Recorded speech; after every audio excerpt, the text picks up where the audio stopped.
بسم اللہ الرحمن الرحیم امن یجیب المضطر اذا دعاہ ویکشف السوء ویجعلکم خلفاء الارض االہ مع اللہ وقال تعالی فی مقام آخر اذا مس الانسان ضر دعانا لجنبه قاعدا او قائما فلما كشفنا عنه ضره مر كأن لم يدعنا إلى ضر مسه صدق اللہ العظیم۔ محترم ناظرین و ناظرات، جیسا کہ پہلی نظر میں آپ کو آج کی گفتگو کا عنوان سمجھ آ گیا ہوگا، پریشانی زندگی کا حصہ ہے، اور ایمان والوں کے لیے فرمایا گیا الدنیا سجن المؤمن و جنت الکافر، دنیا مومن کے لیے قید خانہ ہے اور کافر کے لیے جنت ہے۔ کبھی بھی کسی قید خانے میں رہ کر آپ کو عیش و عشرت میسر نہیں آ سکتی۔ آپ چاہیں کہ ہم سکون کی زندگی گزاریں، آپ چاہیں ہم اپنی مرضی کی زندگی گزاریں، آپ چاہیں ہماری آرزوئیں اس میں مکمل ہوں، ہماری خواہشات کی تکمیل ہو، ہماری مرضی چلے، ہم اپنی کریں، تو دنیا کی زندگی میں ایمان والے کے لیے تو یہ ہو ہی نہیں سکتا کہ اس کی مرضیات پوری ہو سکیں۔ اولاً اس بات کو ذہن میں رکھیں۔ تو فرمایا گیا نبی علیہ السلام نے دنیا ایمان والوں کے لیے قید خانہ ہے، جنت ہے کافروں کے لیے۔ تو جب قید خانہ ہے تو مصیبتیں، پریشانیاں، مشکلات انداز بدل بدل کر، شکل بدل بدل کر، تصویریں بدل بدل کر، موقع بدل بدل کر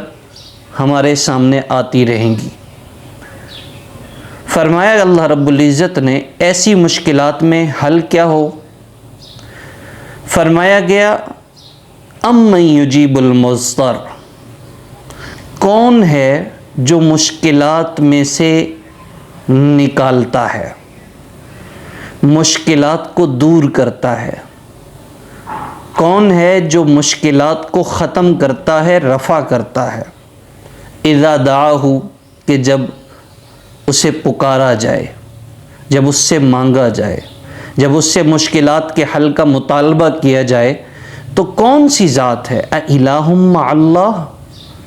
کیا اللہ کے سوا کوئی معبود ہے جو اس طرح کی مشکلات سے نکالے، جو اس طرح کی پریشانیوں سے نکالے؟ بے شک ایمان والے کو ہر مشکل میں، ہر مصیبت میں، ہر تکلیف میں، ہر درد میں، اس پر بھی اللہ پاک اجر عنایت فرماتے ہیں۔ یہاں تک کہ اگر کسی کے پاس دو جیبیں استعمال کرتا ہے اور نیک مقصد کے لیے کوئی ایمان والا ایک جیب میں ہاتھ مارے اور اس میں اسے وہ چیز میسر نہ ہو اور پھر اسے دوسری جیب میں ہاتھ مارنا پڑے، اتنے میں یہ جو جیبوں کے بدلنے سے اس کو تکلیف ہوئی، مشکل ہوئی، اللہ پاک اس پر بھی ایمان والے کو اجر عنایت فرماتے ہیں، بشرطے کہ نیت نیک ہو۔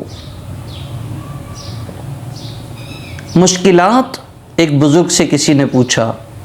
کہ ہم نے آپ کو دیکھا کہ آپ پریشانیوں میں بھی مسکراتے نظر آتے ہیں اور آپ خوشی میں خوش نہیں ہوتے، ہم نے آپ کو ہمیشہ ایک حالت میں دیکھا ہے، ہم نے آپ کو دیکھا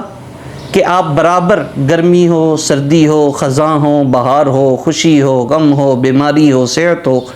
آپ ہر حال میں ایک ہی مزاج پہ اور ایک ہی انداز پہ رہتے ہیں۔ اس کی کیا وجہ ہے؟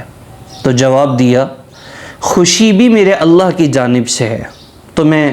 اس پر کیسے خوش ہوں جس میں میری اپنی ذات شامل نہیں ہے، میرے ہاتھ کا کوئی کام نہیں ہے، میری طرف سے کوئی ترقی نہیں ہوئی، بس خوشی وہ تو اللہ کی طرف سے تقدیر میں لکھی ہوئی تھی۔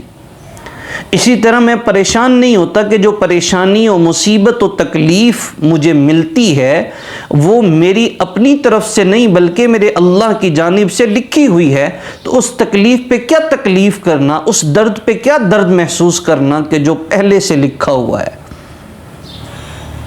اس لیے اپنی پریشانی میں، اپنے غم میں، اپنی تکلیف میں، اپنے درد میں یہ سوچنا کہ اب کیا ہوگا، ہمیں آگے کی زندگی کیسے گزارنی ہے، پریشانیوں نے ہمارے گھر کا ڈیرا ڈال دیا ہے، اب شاید ہم کبھی خوش نہیں رہ سکتے، اس طرح کا نظریہ رکھنا یہ بالکل نامناسب اور ناروا اور غلط ہے، درست نہیں ہے۔ ایمان والے کے دل میں اللہ ہے،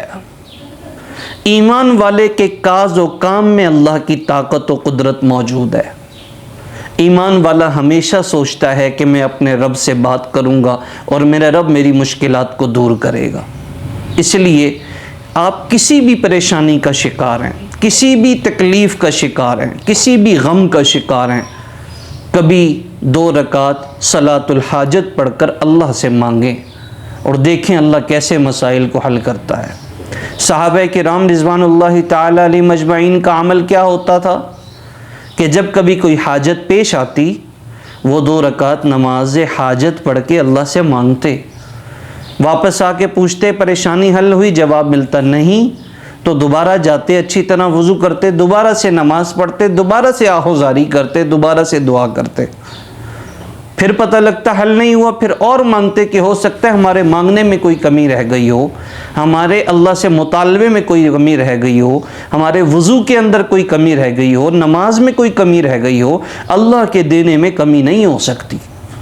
جب ہمارا یہ یقین اللہ پہ مضبوط ہو جائے گا اور ہم اپنے اللہ سے اس قسم کے یقین کے ساتھ زندگی گزاریں گے، پھر ہمیں کوئی پریشانی نہیں ہوگی، ہمیں معلوم ہوگا کہ ہمارے ساتھ ایک ایسی طاقت موجود ہے کہ جس طاقت سے بڑھ کر کسی کی طاقت نہیں۔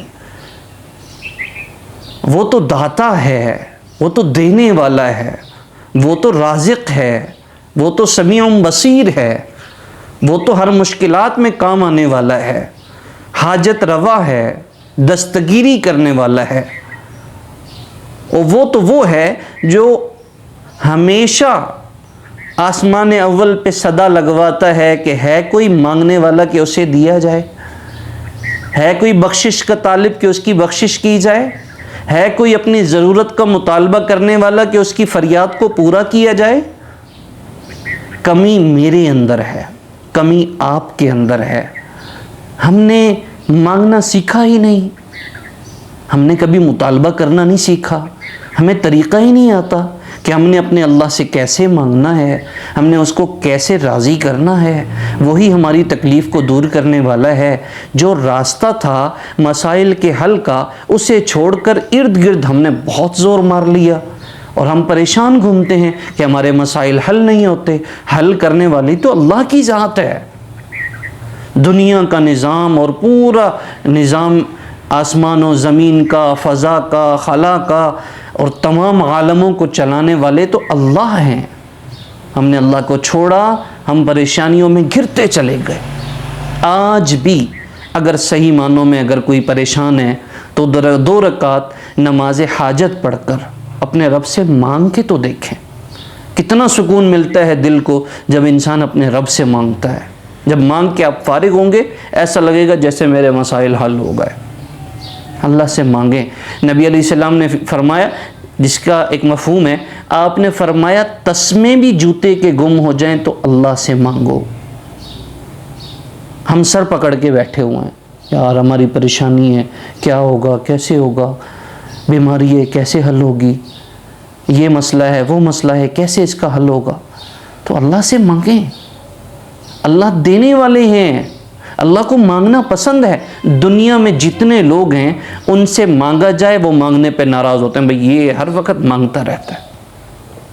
ایک اللہ کی ذات ہے جو ہمیشہ خوش ہوگی کہ میرا بندہ یہ مجھ سے مانگ رہا ہے، اور مجھ سے مانگ رہا ہے جس سے مانگنا چاہیے،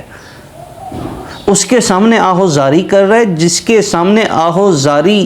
کرنا رتبوں کو بلند کرتا ہے، مرتبوں کو بلند کرتا ہے۔ جس کے سامنے رونے سے فائدہ ہے، جس کے سامنے گڑ گڑانے سے ترقیاں ملتی ہیں، عزتیں ملتی ہیں، رفعتیں ملتی ہیں، بلندیاں ملتی ہیں۔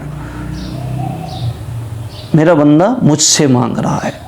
اس لیے کوشش کیجئے، اللہ سے رو لگائیے، اللہ سے تعلق قائم کیجئے۔ اور اللہ سے تعلق وہ اکثر اس کا وقت وہ رات کی تنہائیوں میں جو مزہ ہے، جب سارے سو رہے ہوں اور آپ اللہ کی محبت میں اچھی طرح وضو کر کے سب سے ایک طرف ہو کے اپنی تنہائی میں اللہ سے مانگیں اور اللہ کے سامنے گڑ گڑائیں اور اللہ کے سامنے اچھی طرح ذکر کریں، اچھی طرح عبادت کریں، خشوع و خضوع کے ساتھ رکوع و سجود کا انتظام کریں، اور پھر اس کے سامنے اپنے دامن کو پھیلائیں اور دیکھیں پھر کیسے اجالے پھیلتے ہیں، پھر کیسے روشنیاں حاصل ہوتی ہیں، اور پھر کیسے حالات بدلتے ہیں۔ اللہ تعالی ہم سب کو صحیح معنوں میں اپنے مالک کا قرب نصیب فرمائے، اپنے مالک کی محبت نصیب فرمائے۔ السلام علیکم ورحمۃ اللہ۔